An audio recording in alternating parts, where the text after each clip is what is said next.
Kami bersyukur padamu ya Tuhan Allah kami, Allah Bapa, Putra dan Roh Kudus yang bertahta di sorga, namun yang hadir di antara kami karena Engkau Immanuel. Kami bersyukur buat hari ini Engkau kembali menghimpunkan kami domba-dombamu untuk bersekutu sujud di hadapan hadirat-Mu. Kami sudah memuji Engkau ya Tuhan. Saatnya kami buka hati bagi kebenaran firman Allah. Kami mau terus belajar kehendak-Mu, mengerti, memahami rencana Allah di dalam hidup kami. Urapilah hamba-Mu ini secara khusus ya Bapa, supaya dia dapat berbicara seturut kehendak Allah. Jangan izinkan hamba-Mu ini berkata-kata seturut kehendaknya, tapi biar dia berkata dalam tuntunan Allah Roh Kudus. Terima kasih Tuhan, beri kami roh hikmat dan wahyu, agar kami bersama-sama memahami kehendak-Mu melalui firman Allah. Dalam nama Yesus kami sambut firman-Mu. Haleluya, haleluya. Amin, amin. Silakan duduk Bapak Ibu jemaat yang dikasihi oleh Tuhan Yesus Kristus. Kita sudah memasuki minggu atau bulan yang kelima pada tahun ini. Saudara-saudara sekalian yang terkasih, pada bulan Mei, bulan ini kita akan berbicara dampak baik kesehatan mental. Dampak yang baik bagi hidup kita kalau mental kita sehat. Di minggu yang pertama ini firman Tuhan saya beri judul jiwa yang sehat, hidup yang kuat. Dengan kata lain, kalau jiwa seseorang sehat maka kuatlah hidupnya. Hidup yang kuat artinya dia sanggup menghadapi seluruh tuntutan kehidupan, tantangan kehidupan yang ada di dalam dirinya sendiri. Saudara-saudara, sebelum kita lebih lanjut melihat firman Tuhan, sekilas kita tentu harus paham apa itu jiwa. Jiwa dalam pandangan Alkitab. Dalam Alkitab, saudara sekalian, jiwa itu adalah inti terdalam dalam diri kita. Itulah yang memampukan kita mampu merasa, mampu berpikir, mampu berelasi atau berkomunikasi dengan Allah. Di dalam jiwalah ada kehendak kita, ada emosi, ada kesadaran akan Tuhan. Semua hal-hal ini saudara-saudara dikerjakan oleh apa yang disebut dengan jiwa. Seseorang akan berpikir baik, berelasi dengan baik, memiliki emosi atau kecerdasan emosi yang baik, memiliki kesadaran akan Tuhan, itu sangat dipengaruhi oleh jiwa seseorang, yaitu jiwa yang sehat. Dalam Matius pasal 22 ayat 37, jawab Yesus kepadanya, kasihilah Tuhan Allahmu dengan segenap hatimu, dengan segenap hatimu, dengan segenap jiwamu, dan dengan segenap akal budimu.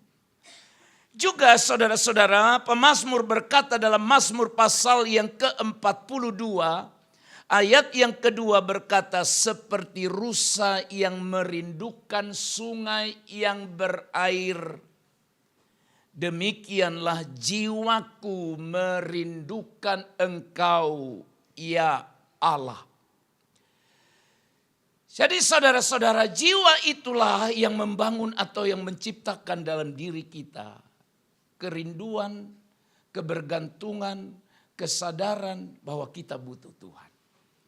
Nah, oleh sebab itu saudara-saudara, kesehatan jiwa yang sejati itu adalah hasil kasih karunia Allah. Dia yang memulihkan, yang membawa damai, membawa kita berdamai dengan Tuhan, berdamai dengan diri kita sendiri, dan juga berdamai dengan orang lain.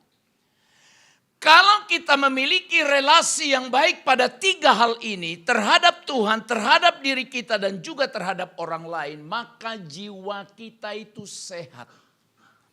Tapi kalau hubungan kita rusak dengan Tuhan, rusak dengan dirinya sendiri, rusak juga hubungan dengan sesama, maka jiwa kita pun sedang tidak baik-baik atau tidak sehat. Oleh sebab itu saudara-saudara, kita perlu bergantung pada Tuhan, sebab hanya Kristus yang sanggup memulihkan jiwa. Melalui hubungan kedekatan atau hubungan yang intim, menciptakan keseimbangan rohani, emosi, dan sosial. Sekali lagi perhatikan baik. Keseimbangan rohani, keseimbangan emosi, dan juga keseimbangan sosial. Tuhan mau hubungan kita dengan Allah itu baik.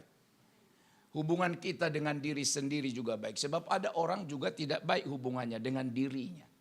Masa bisa? Bisa. Hubungan seseorang tidak hanya terganggu pada orang lain. Dengan dirinya sendiri pun orang bisa terganggu. Contohnya apa? Dia tidak bisa menerima apa adanya dirinya. Tidak bersyukur, tidak berterima kasih, tidak bahagia dengan keadaannya, dengan seluruh keberadaannya. Oleh sebab itu hari ini saudaraku sekalian, kita harus bersyukur apa adanya hidup kita. Seperti ini, haleluya lah. Semua puji Tuhan, itu Tuhan kehendaki begitu. Nah saudara-saudara, di masa-masa sekarang banyak orang terjebak. Terjebaknya adalah pada tekanan batin dan kelelahan jiwa. Kita sekarang sedang ada di era digital. Semua serba cepat. Di era instan, semua instan. Maka saudara-saudara, jangan sampai ada di antara kita yang punya hal ini atau yang sedang mengalami ini. Apa itu? Dia lupa jiwanya. Dia lupa merawat jiwanya. Dia hanya merawat tubuhnya. Oh, apalagi dua-duanya. Tubuhnya tidak dirawat, jiwanya pun dilupakan. Saudara-saudara, Bapak Ibu, saudara kasih makan tubuh kita. Dengan makanan yang baik, dikasih istirahat, dikasih baju, dikasih perlindungan yang baik. Tapi jiwa pun jangan diabaikan. Ya, jiwa kita jangan diabaikan. Tubuh dirawat, jiwa kita pun harus dirawat. Amsal pasal 4 ayat 23. Jagalah hatimu. Jagalah hatimu dengan segala kewaspadaan, sebab dari sanalah terpancar kehidupan. Hati dan pikiran kita bersatu, itulah yang disebut dengan jiwa. Jiwa yang sehat itu menentukan kualitas hidup kita. Saya percaya setiap kita rindu, hidup kita bermutu, hidup kita berkualitas. Ya, berkualitas. Berkualitas itu artinya berguna. Berguna bagi Tuhan, berguna bagi sesama, berguna bagi banyak orang. Oleh sebab itu saudara, merawat jiwa itu bukan pilihan. Sekali lagi, merawat jiwa itu bukan pilihan, tapi kebutuhan. Artinya mutlak harus kita rawat dan harus kita jaga. Sebab hidup yang kuat dimulai dari jiwa yang sehat menurut firman Allah. Hari ini kita akan belajar bersama-sama 4 kebenaran firman Tuhan untuk menuntun kita memiliki jiwa yang sehat. Hal yang pertama Bapak Ibu yang terkasih dalam Tuhan. Jiwa yang sehat itu dimulai dari hubungan dekat kita dengan Tuhan. Jiwa yang sehat dimulai dari hubungan yang baik, hubungan yang benar. Hubungan yang benar dengan Tuhan, jiwa kita pun, pikiran kita pun, perasaan kita pun akan baik. Yesus berkata dalam Injil Matius pasal yang ke-11 ayat 28 sampai 29. Marilah kepadaku,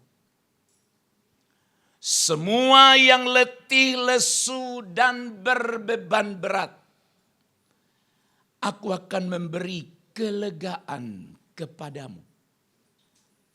Pikulah kuk yang kupasang dan belajarlah dariku. Karena aku lemah lembut dan rendah hati. Dan jiwamu akan mendapat kelegaan. Dan jiwamu akan mendapat kelegaan, perasaanmu, pikiranmu, walaupun banyak masalah, banyak persoalan. Tetapi ketika kita datang kepada Yesus, maka Dia berkata akan memberikan kita kelegaan. Kelegaan dan ketenangan jiwa itu datang saat kita datang juga kepada Kristus.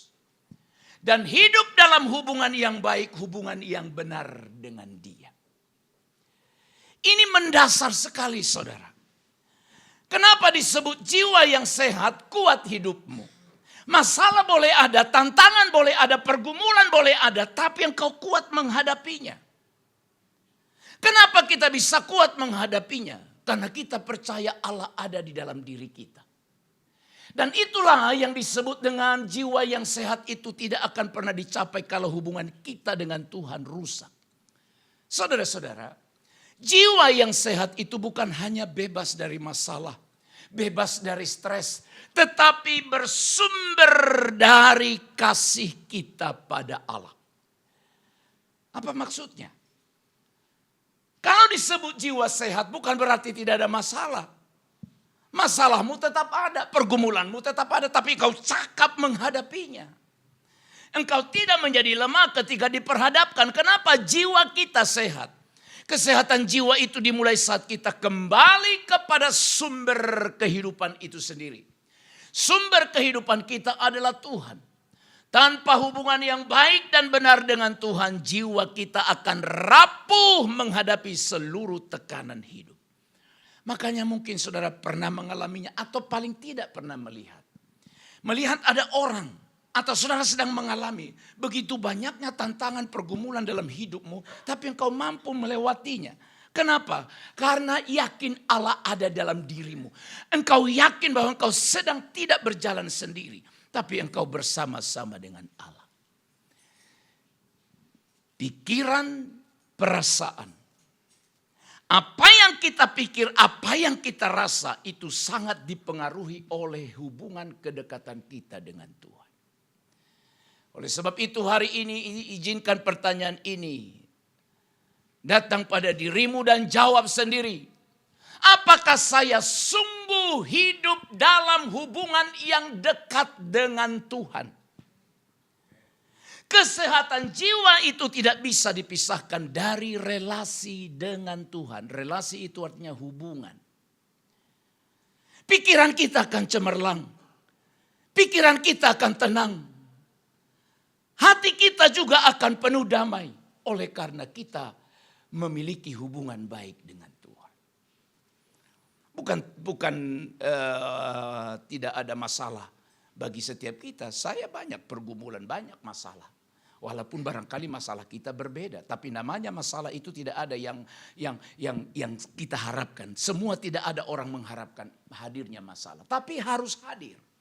Nah, ketika itu diperhadapkan pada kita, kedekatan kita dengan Allah akan mempengaruhi kita dalam menghadapi setiap masalah itu. Jika selama ini saudara hanya sibuk secara jasmani, namun rohanimu kering, hari ini waktunya engkau kembali pada Tuhan. Jangan sampai datang dulu masalah di mana engkau tak berdaya sedikit pun. Kecenderungan manusia ada di situ. Selagi masih hebat, selagi masih kuat, dia suka-sukanya. Tapi ketika dia sudah tidak mampu, baru dia datang pada Tuhan. Saya tidak setuju dengan itu. Seharusnya di saat kita sedang sangat prima, di saat kita sedang sehat, di saat kita sedang dalam kondisi yang sangat baik, harusnya kita pun maksimalkan diri kita, hubungan kita dengan Allah. Luangkan waktu setiap hari, saudara, walaupun engkau sibuk. Kesibukanmu jangan sampai merusak hubungan kita dengan Allah. Sebab apapun yang kita miliki, apa yang kita peroleh, pencapaian apapun yang kita dapatkan, sekali lagi itu karena Tuhan. Jangan pernah minta sesuatu pada Tuhan, lalu setelah Tuhan kasih itu hubunganmu rusak dengan Dia. Tuhan, beri aku pekerjaan. Pertanyaannya, kalau Tuhan udah kasih kerja terus mau ngapain? Tapi ada banyak orang sebelum ada kerja sungguh-sungguh dia pada Tuhan. Setelah dapat kerja jarang beribadah pada Tuhan. Engkau bahaya. Engkau tidak tahu diri. Engkau minta sesuatu darinya. Harusnya itu yang dia berikan itu membuat engkau makin sayang, makin cinta, makin dekat pada dia. Dan itu selalu Tuhan tuntut dari seseorang. Kembali saya sampaikan kisah dalam Alkitab. Ini kisah sangat menginspirasi. Ada 10 orang kusta. Mereka semua menjerit. Tuhan, Yesus anak Daud, sembuhkan kami. Karena mereka merasa terisolasi. Mereka merasa terbuang dari masyarakat karena sakit kusta. Alkitab berkata Yesus sembuhkan mereka semua. Semua sembuh. Saking semangatnya mereka lari kabur semua. Hanya satu yang pulang. Hanya satu yang ketika dia lihat dirinya, jadi bagus, jadi sehat kulitnya. Dia tidak pergi, tapi dia balik arah. Dia berlari dan datang kepada Yesus. Alkitab berkata dia tersungkur di kaki Yesus. Tapi Alkitab baca baik-baik. Yesus tidak bilang, ngapain kau datang? Gak apa-apa kok. Gak apa-apa, gak usah kian pun datang gak apa-apa. Alkitab gak bilang begitu. Yesus bilang, yang 9 lagi mana? Yang 9 orang itu apakah mereka tidak ingat? Tidak ingat. Bayangkan 10. 9 lupa, hanya 1 yang ingat. Saya berpikir-pikir tentang angka itu. 1, 9. Enggak 55 Pak, Bu. Enggak 55. 5 kabur, 5 datang. Enggak, 9 pergi. Saking senangnya. 1 pulang. Itu menandakan betapa sulitnya manusia untuk berkembali kepada Kristus ketika keinginannya sudah tercapai atau terpenuhi. Luangkan waktumu. Jangan pernah engkau berkata tidak ada waktu. Sekali lagi hindari perkataan itu dari mulut. Hindari perkataan itu dari hati dan berkata tidak ada waktu. Terlalu sibuk aku sehingga tidak sempat untuk datang pada Tuhan. Saudara-saudara, jiwa yang terhubung dengan Tuhan akan dipenuhi dengan kekuatan yang sejati. Jadi jiwa kita sehat dimulai dari hubungan yang benar dengan Tuhan. Saudara, setelah menyadari bahwa kesehatan jiwa itu berawal dari hubungan yang benar dengan Tuhan, kita perlu melihat dampaknya, pengaruhnya dalam menghadapi tekanan hidup sehari-hari. Itu poin yang kedua. Yang kedua, saudara, jiwa yang sehat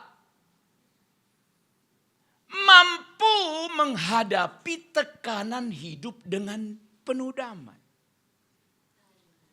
Artinya kalau jiwa kita sehat, dan jiwa yang sehat itu tadi dimulai dari hubungan baik kita dengan Allah, maka sekalipun ada tekanan tantangan hidup, engkau mampu menghadapinya. Saudara, ketika hati dan pikiran atau jiwa dijaga dalam Kristus, kita tetap mengalami damai di tengah tekanan, di tengah badai hidup sekalipun. Filipi pasal 4 ayat 6 sampai 7, Rasul Paulus berkata kepada jemaat itu demikian. Janganlah khawatir tentang apapun juga. Tetapi nyatakanlah dalam segala hal keinginanmu kepada Allah dalam doa dan permohonan dengan ucapan syukur. Ayat 7 berkata, damai sejahtera Allah yang melampaui segala akal akan memelihara hati dan pikiranmu atau jiwamu dalam Kristus Yesus. Dunia ini tidak sedang menuju ke arah yang lebih baik. Percayalah, bukan menakut-nakuti, tapi itulah fakta. Sekali lagi dunia ini tidak sedang menuntun membawa saudara kepada hal-hal yang lebih baik, tapi lebih sulit, lebih berat. Tapi sekarang begitu banyak waktu manusia tersita oleh hal yang sia-sia. Seharusnya kita makin terus bergantung pada Dia. Sebab hanya Dia yang sanggup mengubah kehidupan kita. Hidup kita tidak akan pernah lepas dari masalah. Akan selalu hidup, sekali lagi, akan selalu hidup dalam masalah. Tetapi sekalipun demikian, ketika hubungan kita dekat dengan Allah, baik dengan Allah, jiwa kita tetap kuat. Ini firman luar biasa. Ingat ini, damai Allah menjaga pikiran dan perasaan kita untuk tetap tenang. Damai sejahtera Allah yang melampaui segala akal akan memelihara hati dan pikiran. Hati dan pikiran. Hati dan pikiran. Pikiran kacau apa yang dipikirkan. Hati kita galau. Ya, tapi karena ada damai sejahtera Allah, itu Alkitab berkata melampaui segala akal dan pikiran kita. Saudara, jiwa kuat bukan tanpa ada air mata. Tapi saudara dan saya mampu tetap berharap pada Tuhan kita Yesus Kristus. Pertanyaannya adalah bagaimana saudara dan saya merespon tekanan dan masalah kehidupan kita hari ini. Artinya ketika tantangan, ketika masalah datang, bagaimana sikap kita? Apakah saya cepat panik? Apakah saya langsung stres? Atau saya menyerahkan beban hidupku pada Tuhan? Firman Tuhan berkata hari ini, marilah kepadaku, aku akan memberi kelegaan. Kalau engkau sedang merasa lelah secara batin, Tuhan bilang kau datang padaku. Sarana inilah yang kita tidak gunakan. Yesus bilang mari datang padaku. Ya, ada banyak sarana yang kita tidak gunakan, tapi Tuhan sediakan. Itu sama dengan saudara punya peralatan canggih tapi tidak dimanfaatkan. Ya, contoh saja Androidmu kau beli mahal. Di dalamnya banyak fasilitas yang luar biasa. Tapi yang kau gunakan tidak maksimal. Hanya gunakan terima telepon. Hanya gunakan WhatsApp dan lain sebagainya. Tapi lebih daripada itu di handphonemu itu ada fasilitas-fasilitas lain. Betapa ruginya kita beli barang mahal tapi kita pakai hanya sedikit sekali. Nah, Alkitab juga sama mengajarkan kepada kita. Allah beri jaminan. Jaminannya aku beri kelegaan. Yang ngomong ini bukan rasul. Yang ngomong ini bukan nabi. Yang ngomong ini adalah Yesus Kristus sendiri dan berkata marilah kepadaku. Persoalannya apakah engkau dan saya mau datang pada Dia? Itu saja persoalannya. Ketenangan jiwa tidak ditemukan dalam pelarian. Tapi diterima dalam penyerahan. Engkau lari dari Tuhan, tidak makin baik hubunganmu. Tidak makin baik suasananya. Makanya sekali lagi saya tidak mau dengar lagi saudara bilang begini. Kenapa bunga ibadah? Kenapa Pak enggak ibadah? Banyak sekali persoalan kami Pak. Yang enggak dirasakan bapaknya katanya. Ya memang enggak kurasakan. Jangan ngomong lagi begitu. Kenapa tidak melayani lagi? Banyak sekali pergumulan kami. Banyak sekali tantangan kami. Ubah. Semakin banyak pergumulanmu, semakin banyak masalahmu. Ingat kata Yesus, marilah kepadaku. Dan tidak disebut hanya beberapa orang. Semua orang yang berbeban berat. Dia janji beri kelegaan. Saudaraku sekalian, kekuatan hidup tidak muncul begitu saja. Artinya tidak ada orang yang dilahirkan langsung kuat. Dilahirkan dari sononya memang sudah memiliki kekuatan yang luar biasa dan menghadapi tantangan. Tidak ada. Tetapi saudara-saudara, kita memerlukan jiwa yang kuat Dan jiwa itu perlu dirawat dan dikuatkan setiap hari lewat kebenaran firman Tuhan dan karya Roh Kudus. Yang ketiga, jiwa yang sehat, hidup kuat. Maka yang ketiga adalah jiwa yang sehat itu terus dipulihkan. Dua hal ini penting, firman dan Roh Kudus.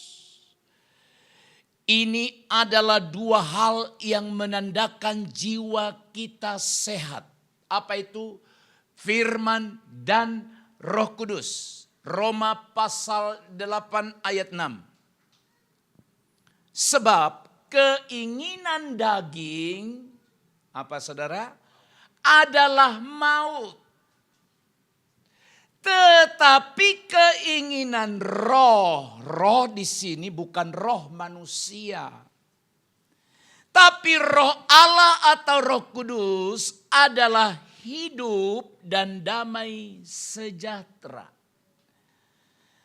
Roh Kudus memimpin pada hidup yang penuh damai. Dan Roh Kudus dan firman adalah dua hal yang menuntun membuat seseorang memiliki jiwa yang sehat. Haleluya. Seberapa penting firman bagimu? Pemazmur berkata, firman-Mu pelita bagi kakiku dan terang bagi jalan. Firman Tuhan itu saudara adalah makanan dan obat bagi jiwa kita. Roh Kudus akan menolong kita mengalami pembaharuan batin setiap hari, diubahkannya Roh Allah. Memberikan damai melampaui segala akal dan pikiran kita. Dan saya percaya dan setiap kita butuh pemulihan jiwa. Dipulihkan, dibaharui terus. Pemulihan jiwa itu adalah proses yang terus berlangsung. Kapan itu terjadi? Ketika saya dan saudara taat dan terbuka kepada karya Tuhan. Coba saudara renungkan. Pertanyaan ini apa jawabannya hari ini?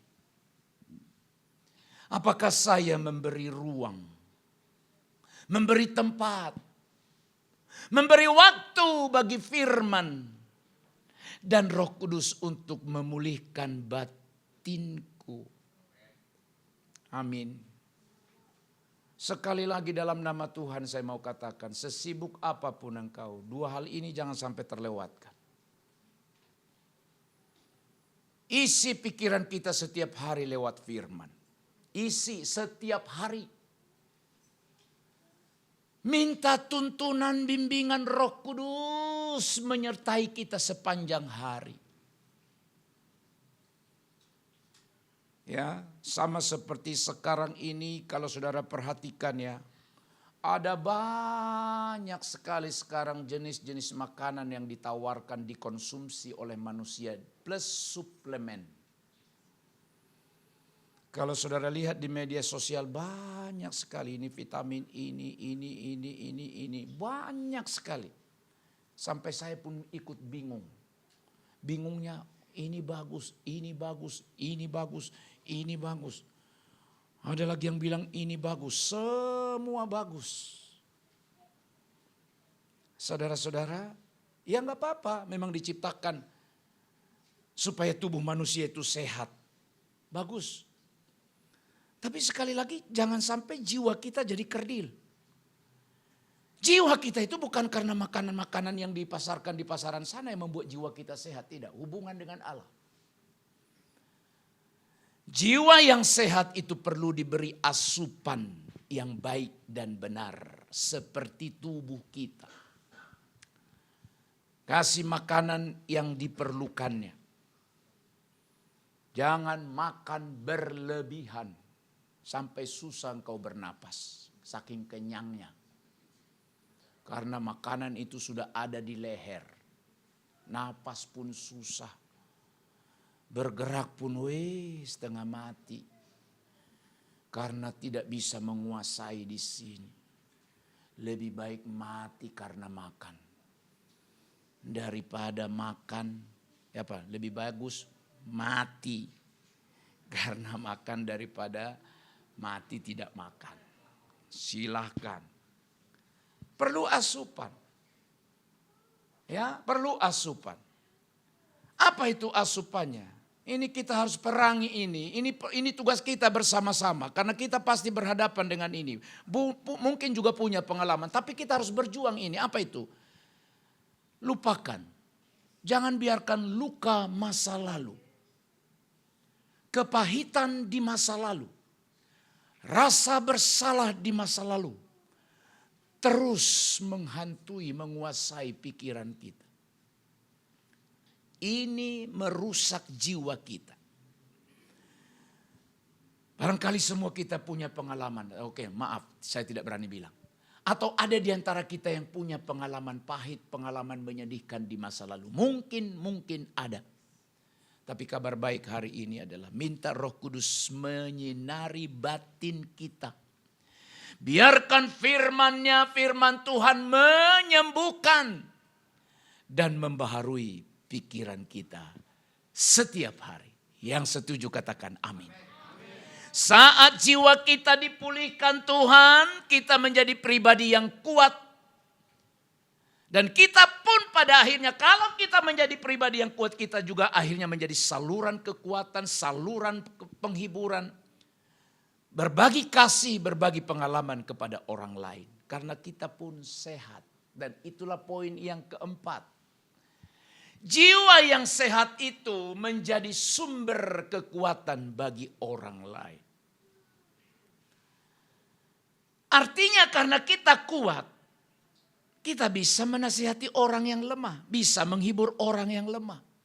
Kan tidak mungkin orang buta bisa menuntun orang buta. Yang lebih kuat menuntun yang lemah, itu hukumnya. Yang lebih rohani menuntun yang kurang rohani, itu hukumnya. Yang menuntun anak atau orang tua yang menuntun anak?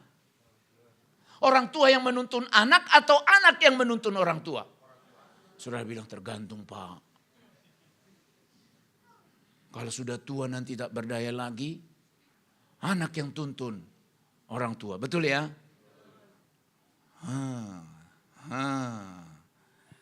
Tapi kalau masih sehat, masih muda, orang tua dong tuntun. Jadi contoh. Beri engkau engkau beri kekuatan di tengah keluarga. Bapak-bapak jangan suka mengeluh di rumah. Aku enggak tahu lagi nih, Mak. Anaknya dengar. Hah, apa enggak tahu lagi? Kerjaanku sekarang susah kali, tak ada uangnya. Aduh, mau mati rasanya. Anaknya dengar. Masih nguping dia. Bilang, Dek, sini. Dibilang, apa? Dengarlah Bapak. Bilang apa? Susah katanya sekarang. Gak usah cerita itu. Nanti akhirnya dia juga jadi lemas. Tak berdaya. Tapi kalaupun begitu tinggal panggil dia. Sini kita doa. Dalam Tuhan ada jawaban. Jangan takut. Harusnya Bapak ngomong begitu. Jangan anaknya bilang, sabar Pak, kudoakan pun Bapak. Sabar ya Pak, yang kuat ya Pak, semangat ya Pak. Ya ampun, bagus sekali anaknya ini. Ya memang suatu saat butuh seperti itu, tapi jangan selamanya begitu. Ya, jiwa yang sehat itu telah dihiburkan, dikuatkan oleh Tuhan. Dan itulah yang memampukan kita menguatkan jiwa orang lain. Sederhananya begini Bapak Ibu. Siapa di antara Bapak Ibu pernah menghibur seseorang atau menguatkan seseorang melalui pengalaman yang pernah engkau alami? Ternyata pengalamannya sama. Persoalan dia dengan persoalan kita sama. Lalu dia datang.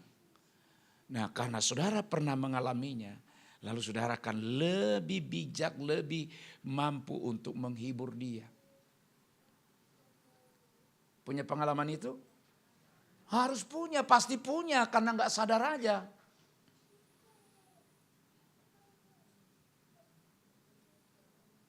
Kak, dibilang sama kamu, siapa yang bilang? Ada perempuan juga, lebih muda dari kamu. Aku mau mati, Kak. Kenapa, Dek? Diputus pacarku aku. Wah, Ruth yang berpengalaman bilang, bodoh kali kau. Kakak dulu, berarti sudah pernah. Kamu berapa lama berteman sama dia? Baru 2 bulan. Ya 2 bulan. Ini kakak 3 tahun. Tapi akhirnya kakak ditinggal. Apakah kakak jadi lemas? Kakak putus asa? Kakak mau bunuh diri? Oh no. Kenapa? Aku punya pengharapan. Berarti bukan dia yang Tuhan kehendaki. Ada pria yang lain yang lebih daripada itu. Jadi jangan kau putus asa. Kakak sudah pernah mengalaminya terlebih dahulu. Kau baru 2 bulan, ini 3 tahun. Tapi kalau bilang, aku mau mati. Iya mau mati, di mana kau mati? Saudaraku sekalian yang terkasih, pengalaman hidup kita bisa menjadi kesaksian bagi orang. Setelah saya pernah berpengalaman dengan anak prematur, anak kita Immanuel, seringkali saya berhadapan dengan orang-orang yang punya anak prematur. Dan prematurnya lebih tua dari Immanuel. Lebih tua. Berapa umurnya? 7 bulan. Kau 7 bulan. Anakku dulu bukan 7 bulan. 6 bulan 10 hari. Oh ya, hidup. Oh hidup. Ganteng. Lebih ganteng dari dia. Dan itu jadi pengalaman. Beberapa orang nggak usah takut. Ya, dokter saja bilang tidak mungkin hidup. Hah, iya Pak. Iya, dokter siapa? Kandungannya. Terus dokter anak juga bilang nggak mungkin hidup. Tapi saya nggak salahkan mereka karena itu secara keilmuan mereka memang begitu dia. Mereka tidak salah dan saya tidak salahkan mereka, ilmu yang mereka dapatkan seperti itu. Tapi kalau Tuhan berkehendak, lihat dia sekarang. Ganteng dia. Iya ya. Iya, gak apa-apa. Percaya sama Tuhan. Hanya 6 bulan 10 hari di kandungan. Itu sudah 8 bulan lewat. Karena kurang 1 bulannya. Saudaraku sekalian, pengalaman apa yang ada padamu yang berguna pada orang lain? Nah, mari kita lihat Paulus pernah punya pengalaman itu. Dalam 2 Korintus pasal yang pertama ayat 3 dan 4. Perhatikan baik-baik ayat ini ya. Paulus bilang begini. Terpujilah Allah dan Bapa Tuhan kita Yesus Kristus. Bapa yang penuh kemurahan dan Allah sumber segala penghiburan. Perhatikan mulai. Yang menghibur kami dalam segala penderitaan kami. Berarti dia pernah menderita. Sehingga kami sanggup menghibur mereka dalam bermacam-macam penderitaan. Dengan penghiburan yang kami sendiri terima dari Allah. Itu ayat itu kan bilangnya begitu. Paulus pernah menderita. Yang menghibur kami dalam segala penderitaan kami. Berarti dia pernah menderita. Sehingga kami sanggup menghibur. Menghibur siapa? Mereka yang berada dalam bermacam-macam penderitaan. Kekuatan, kesehatan jiwa yang ada padanya bisa tertular dengan baik kepada orang lain. Udahlah, kami juga pernah menderita. Tenang aja.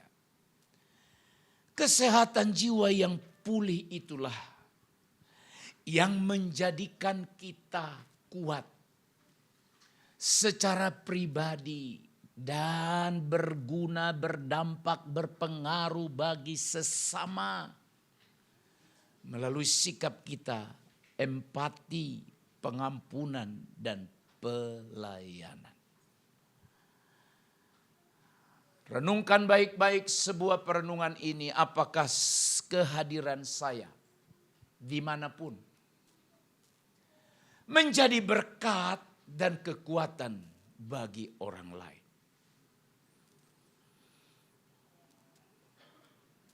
Iya, artinya di tengah kegelapan aku pembawa terang. Di tengah orang-orang yang sedang putus asa, aku tampil dan hadir memberi pengharapan. Jiwa yang sehat akan menyalurkan kasih, penghiburan, dan kekuatan bagi sesama. Tanya dulu dirimu hari ini. Apakah orang-orang di sekitarku, di sekitar saya, semakin kuat imannya atau makin redup? Mari kita menjadi pribadi yang sehat secara jiwa.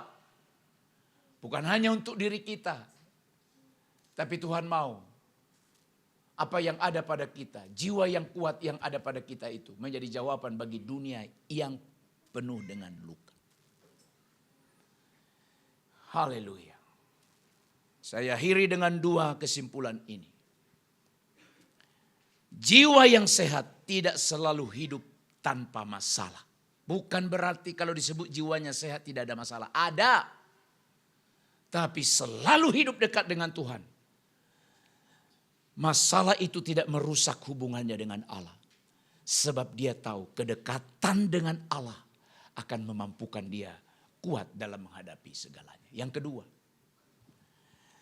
jiwa yang dekat dengan Tuhan akan punya kekuatan untuk berdiri, tetap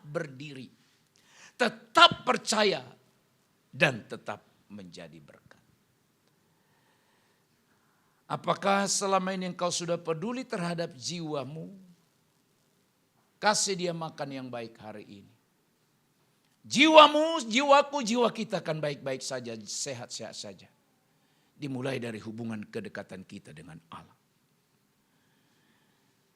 Isi pikiranmu dengan firman dan Roh Kudus, maka perasaan kita akan ada di tengah-tengah kedamaian. Jiwa yang sehatlah yang membuat hidup kita kuat dalam menghadapi tantangan apapun. Amin. Terpujilah Tuhan yang sudah mengajar dan memperlengkapi kami dengan kuasa firman-Mu. Pulihkan jiwa kami. Biar firman dan Roh Kudus menguasai pikiran dan perasaan kami. Penuhi kami dengan damai sejahtera Allah. Damai sejahtera yang melampaui segala akal dan pikiran kami. Dalam nama Yesus kami berdoa. Haleluya. Amin.